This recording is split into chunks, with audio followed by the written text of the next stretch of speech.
औज़ुबिल्लाहिमिनश्शैतानिर्रजीम बिस्मिल्लाहिर्रहमानिर्रहीम। अस्सलाम वालेकुम व्यूअर्स, कैसे हो सब।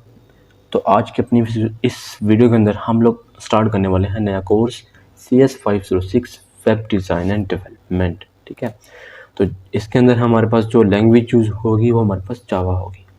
तो इस कोर्स का ओवरव्यू क्या है, इस कोर्स का और मतलब जो हम पढ़ने वाले हैं आउटलुक क्या है, वो ये है कि आपके पहले 9 लेक्चर जो होंगे वो आपकी सारी बेसिक्स कवर कर रहे होंगे।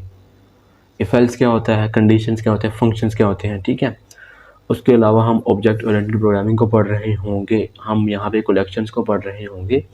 उसके बाद जाके हम अपना कुछ ध्यान ले जाएंगे GUI की तरफ, ग्राफिकल यूज़र इंटरफेस। उसके बाद फिर हम थोड़ी सी ग्राफिकल यूज़र इंटरफेस की एप्लीकेशंस बनाएंगे, फिर हम वेब बेस्ड एप्लीकेशंस की तरफ चले जाएंगे। जैसे कि आपके कोर्स का नाम है वेब डिज़ाइन एंड डेवलपमेंट, तो हम यहाँ पे वेब एप्लीकेशंस के ऊपर ज़्यादा डिस्कस कर रहे होंगे। आपका 10% कह लो कि आपका जो है वो बेसिक्स कवर कर रहा है और 90% आपका जो आपका डेवलपमेंट में कवर हो रहा है इस कोर्स के अंदर। ओके, तो चलो स्टार्ट करते हैं। तो हमारा पहला लेक्चर है जिसका नाम है जावा फीचर्स। तो जावा फीचर्स क्या होता है, तो देखो यार, जैसे आपके पास लैंग्वेजेस थी पहले C या C++, तो सब लैंग्वेज के कुछ ना कुछ फीचर्स होते हैं। मतलब इस लैंग्वेज को कहाँ यूज़ किया गया, ये कब रिलीज़ हुई, ठीक है, इसका क्या फ़ायदा है और ये कितना टाइम लेती है किसी प्रोग्राम को रन करने में, ये क्या बिल्ड कर सकती है। तो ये इस तरह की चीज़ों को हम क्या बोलते हैं, फीचर्स बोलते हैं। ओके, अब जो मेन डिज़ाइन था, गोल था सॉरी, जावा को डिज़ाइन करने का, वो क्या था कि आपका प्रोग्राम डिफरेंट प्लेटफॉर्म्स पर रन कर सके। फॉर एग्जांपल विंडोज़ पे, लिनक्स पे और सोलरिस जैसे ऑपरेटिंग सिस्टम पे रन कर सके डिफरेंट प्लेटफॉर्म्स। अच्छा, अब उससे पहले जो था ना हमारे पास, वो right time and right language की अगर हम बात की जाए तो जावा जो थी ना वो 1995 में इसने जल्द ही पॉपुलैरिटी हासिल कर ली। ठीक है, उससे पहले क्या था, आपका जो प्रोग्राम्स थे ना वो डिफरेंट प्लेटफॉर्म्स पे रन नहीं होते थे। फॉर एग्जांपल आपकी जो C या C++ लैंग्वेज थी ना, उन्होंने मतलब सॉफ्टवेयर डेवलपमेंट को डोमिनेट किया हुआ था। मतलब आपकी जो सॉफ्टवेयर डेवलपमेंट थी वो किसकी गुलाम थी, C या C++ की। ओके, मतलब पुरानी लैंग्वेजेस बहुत ज़्यादा की हैं। जब जावा आई तो जावा ने क्या किया, डिफरेंट प्लेटफॉर्म्स पे रन करना शुरू कर दिया, लेकिन C++ ये काम नहीं कर सकते थे। C++ कंपाइल्ड लैंग्वेज तो थी, लेकिन वहाँ पे रोबस्ट जैसी मेमोरी मॉडल नहीं था। अब ये रोबस्ट क्या होता है, कहता है, अब मैं आपके सामने एक सेंटेंस बोलूँगा, आपने उसको मतलब समझना है। रोबस्ट क्या होता है, robust is the ability of a system to handle and recover gracefully from errors और अनएक्सपेक्टेड कंडीशन सिचुएशंस। मतलब आपके प्रोग्राम में कुछ अनएक्सपेक्टेड सिचुएशंस आ चुकी हैं, तो उसको हैंडल करने और रिकवर करने के लिए जो एबिलिटी हम यूज़ करते हैं उसको हम क्या बोलते हैं, रोबस्टनेस बोलते हैं। और ये रोबस्टनेस सिस्टम एक ऐसा सिस्टम होता है जो आपका करेक्टली वर्क कर रहा होता है, इवन कि आपके अगर आप सही से इनपुट भी ना दें, आप अनएक्सपेक्टेड इवेंट्स दें या फिर आप ऐसी कंडीशन दे दें जिससे प्रोग्राम कुछ हो जाए, लेकिन उस केस में भी आपका प्रोग्राम सही रन कर रहा होता है, तो उसको हम क्या बोलते हैं, रोबस्टनेस। दोबारा बताता हूँ, it is the ability of a system to handle and recover gracefully from errors और अनएक्सपेक्टेड कंडीशंस और सिचुएशंस। ठीक है, अच्छा, जब जावा आई तो जावा ने क्या किया, यहाँ पे Java brings together a great set of programmer efficient features putting more work on the CPU sorry to make things easier for the programmer. ठीक है, तो इसने क्या कर दिया, प्रोग्रामर को एफिशिएंट बना दिया जावा फीचर्स ने। ओके, अच्छा, जावा बज़वर्ड्स क्या होते हैं, वोकैबुलरी यूज़ होती है आपके साथ कि जावा क्या थी, is a simple object oriented distributed interpreted robust, मैंने आपको पहले बता दिया, सिक्योर है, आर्किटेक्चरल न्यूट्रल है, पोर्टेबल है। पोर्टेबल क्या है, इसको हम डिफरेंट प्लेटफॉर्म्स पे रन कर सकते हैं, जैसे आपको पहले बता दिया। High performance multi threaded, threaded क्या होता है, थ्रेड्स क्या होते हैं, थ्रेड्स बोलते हैं हम स्मॉल यूनिट ऑफ एग्जीक्यूशन। अब आपको प्रोसेस और थ्रेड्स का पता होना चाहिए। अगर आप लोगों ने CS604 अच्छे से पढ़ी है तो प्रोसेसिंग में और थ्रेडिंग में क्या डिफरेंस होता है। प्रोसेसिंग हम बोलते हैं यूनिट ऑफ एग्जीक्यूशन, ठीक है, एग्जीक्यूशन का यूनिट जितने भी हैं उसको, एग्जीक्यूशन के टाइम को हम क्या बोलते हैं, प्रोसेसिंग। थ्रेडिंग क्या होता है, स्मॉल यूनिट ऑफ एग्जीक्यूशन। ठीक है, मतलब प्रोसेस के अंदर छोटे छोटे थ्रेड्स।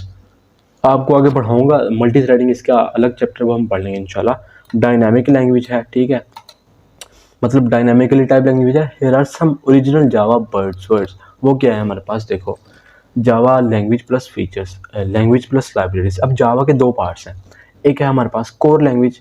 अब कोर लैंग्वेज में क्या होता है हमारे पास, वेरिएबल्स, एरेज, ऑब्जेक्ट्स, ठीक है। अब ये सारा वर्चुअल मशीन हमारे पास होती है जो हमारे जावा के कोर लैंग्वेज को रन करती है। क्या होती है हमारे पास, जावा वर्चुअल मशीन होती है, ठीक है। और क्या करती है ये core language is simple enough to run on small devices, phone, smart cards, PDAs, ठीक है। तो कोर लैंग्वेज हमारे पास क्या होती है, ये सिंपल इनफ, हम सिंपल इसको स्मॉल डिवाइसेस पे, फोन्स पे, जिसमें यहाँ पे हम अगर वेरिएबल्स यूज़ कर रहे हैं, अरेज और ऑब्जेक्ट्स यूज़ कर रहे हैं, तो हम इसको मोबाइल डिवाइसेस पे भी रन कर सकते हैं। जैसे आपके पास हमारे पास एक एप्लीकेशन होती है मोबाइल के ऊपर, जहाँ पे हम अपना जावा का कोड रन कर सकते हैं, जिसको हम बोलते हैं जेवी ड्रॉइड। जैसे हम जेवी ड्रॉइड, जैसे कंपाइलर नहीं होता सी प्लस प्लस का, हमारे पास सी एक्स ड्रॉइड हो गया, C plus plus compiler mobile के लिए हो गया ना, इसी तरह हमारे पास जावा का भी होता है, जिसके अंदर हम सिंपल, अगर हम एरेज, ऑब्जेक्ट्स और वेरिएबल्स जैसी चीज़ें यूज़ कर रहे हैं ना, तो हम उसके प्रोग्राम्स को मोबाइल डिवाइसेस पे भी रन कर सकते हैं। अब दूसरा पार्ट के हमारे पास लाइब्रेरीज है, ठीक है।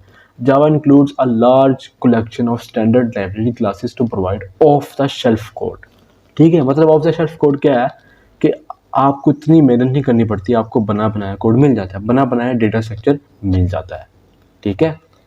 उसने कुछ एग्जांपल्स दी हैं कलेक्शंस की, कहता है strings, array list, hash map, date etcetera. तो ये हमारे पास जब हम जावा कलेक्शन को पढ़ेंगे अब आपको बता दूंगा, ठीक है। Java programmers are more productive in part because they have access to a large set of standard well document library classes, ठीक है। तो ये सारे फीचर्स हैं, यूजफुल्स हैं, ठीक है।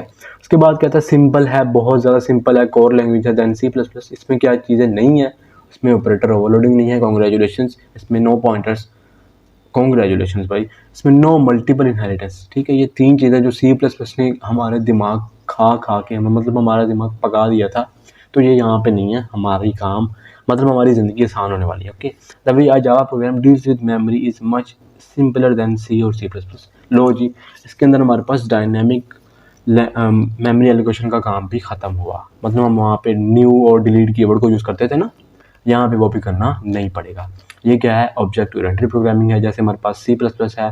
ये क्या है, डिस्ट्रीब्यूटेड नेटवर्क ओरिएंटेड है, जैसे हमारे पास सी प्लस प्लस भी क्या है, नेटवर्क प्रोग्रामिंग बेली, इसको भी हम यूज़ कर सकते हैं, ठीक है। इसके बाद ये क्या है, रोबस्ट, मैंने आपको पहले बता दिया। सिक्योर है, वो भी आपको बता चुका हूँ। सेफ है, वो भी आपको बता चुका हूँ।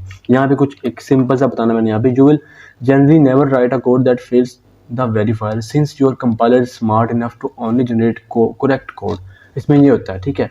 You will write the code that runs into runtime checks all the times you will debug array, out of bounds, null pointer। ये सारी हम चीज़ें डिस्कस करने वाले हैं। यहाँ पे आपको अरेज नहीं पढ़ाएंगे, लेकिन मैं आपको अरेज को पढ़ाऊंगा, ठीक है। तो ये सारा कुछ हम आगे डिटेल से पढ़ने वाले हैं। JVM क्या होता है लेक्चर नंबर 2 से। उसके बाद क्या ये पोर्टेबल है। जब जावा रिलीज हुई ना तो उसको हम बोलते थे वोरा, WORA, मतलब क्या, राइट वंस रन एनीवेयर, ठीक है।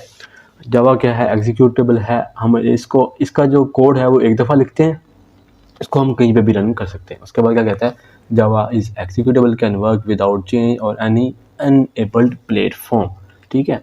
सी प्लस प्लस में क्या था, आपके पास सी प्लस प्लस में डिफरेंट प्लेटफॉर्म्स के अंदर आपको डिफरेंट कोड लिखना था, पढ़ना, सेम कोड को रन करने के लिए ना अलग अलग कंपाइल करना पड़ता था, ठीक है। लेकिन जावा में ऐसा नहीं है। अब जावा की वेब एप्लीकेशन कौन कौन सी हैं, servlets, JSP, एप्लेट्स, JDBC, RMI, AGVs, JSF are some of the Java technologies that can be used for above mentioned purposes, ठीक है। हाई परफॉर्मेंस है जावा, ठीक है, मल्टी थ्रेडेड है। ये सारा कुछ हम इंशाल्लाह आने वाले चैप्टर्स के अंदर पढ़ने वाले हैं। अब माइक्रोसॉफ्ट वर्सेस जावा में क्या पंगा पड़ा था, कहते हैं ये माइक्रोसॉफ्ट जो है ना वो जावा को हेट करती है, Java hates since Java program is not tied to any particular operating system. जब जावा का प्रोग्राम जो था ना वो एक पार्टिकुलर ऑपरेटिंग सिस्टम में नहीं चलता था ना, तो क्या था, माइक्रोसॉफ्ट ना वो उसको हेट करती थी। If Java is popular then program written in Java might promote non Microsoft operating systems. अब इतनी नफरत हो गई थी कि जावा जो थी ना वो नॉन ऑपरेट, उस जो आपका ऑपरेटिंग सिस्टम हो ना वो नॉन माइक्रोसॉफ्ट हो, तब वहाँ पे हम इसको चला सकते हैं। For basically the same reason all the non Microsoft vendors think Java is a great idea. जो माइक्रोसॉफ्ट नॉन वेंडर्स हैं ना, जो माइक्रोसॉफ्ट की टीम में काम नहीं करते, जो माइक्रोसॉफ्ट के एम्प्लॉयज़ नहीं हैं, वो ये सोचते हैं कि जो जावा है ना वो एक अच्छा आइडिया है। Microsoft C sharp is very similar to Java. अब यहाँ पे माइक्रोसॉफ्ट को थोड़ा गुस्सा आया, तो माइक्रोसॉफ्ट की किसी टीम ने सी शार्प बनाई इसके कंपटीशन के लिए, ठीक है। सी शार्प भी बाद में बहुत ज़्यादा पॉपुलर हुई, लेकिन जो उसकी सिमिलैरिटी थी वो किसके साथ थी, जावा की थी, जावा के साथ मिलती थी, but with some improvements and some questionable features added in, and it is not portable in the way Java is. लेकिन जितनी जावा यूज हुई ना, जितनी जावा फेमस हुई, इतनी सी शार्प नहीं हो सकी। Okay, generally it is considered that C Sharp will be successful in the way that Visual Basic, a nice tool to build Microsoft only software। तो सी शार्प में हम सिर्फ माइक्रोसॉफ्ट ओनली सॉफ्टवेयर बना सकते हैं, विजुअल बेस हो सकती है। जैसे आप लोगों ने CS411 पढ़नी है विजुअल प्रोग्रामिंग, तो वहाँ पे सारी .NET फ्रेमवर्क आपका विजुअल प्रोग्रामिंग है, ठीक है। Microsoft has used its power to try trail Java somewhat but remains very popular on its merits, ठीक है। लेकिन माइक्रोसॉफ्ट की अपनी पावर यूज़ की कि जावा को ड्रेल किया जा सके, ख़त्म किया जा सके, लेकिन जावा बहुत ज़्यादा फेमस हो चुकी थी। ओके, तो जावा इज़ फॉर रियल, ये सारा कुछ यहाँ पे मतलब आप खुद भी पढ़ लेना, हैंडआउट्स हैं, ठीक है। तो जो मेन चीज़ें थी मैंने आपको बता दी। आई होप गाइस आपको वीडियो अच्छी लगी हो। अगर वीडियो अच्छी लगी है तो लाइक करना, चैनल को सब्सक्राइब करना। मिलते हैं इंशाल्लाह नेक्स्ट लेक्चर के अंदर, तब तक के लिए अल्लाह हाफ़िज़।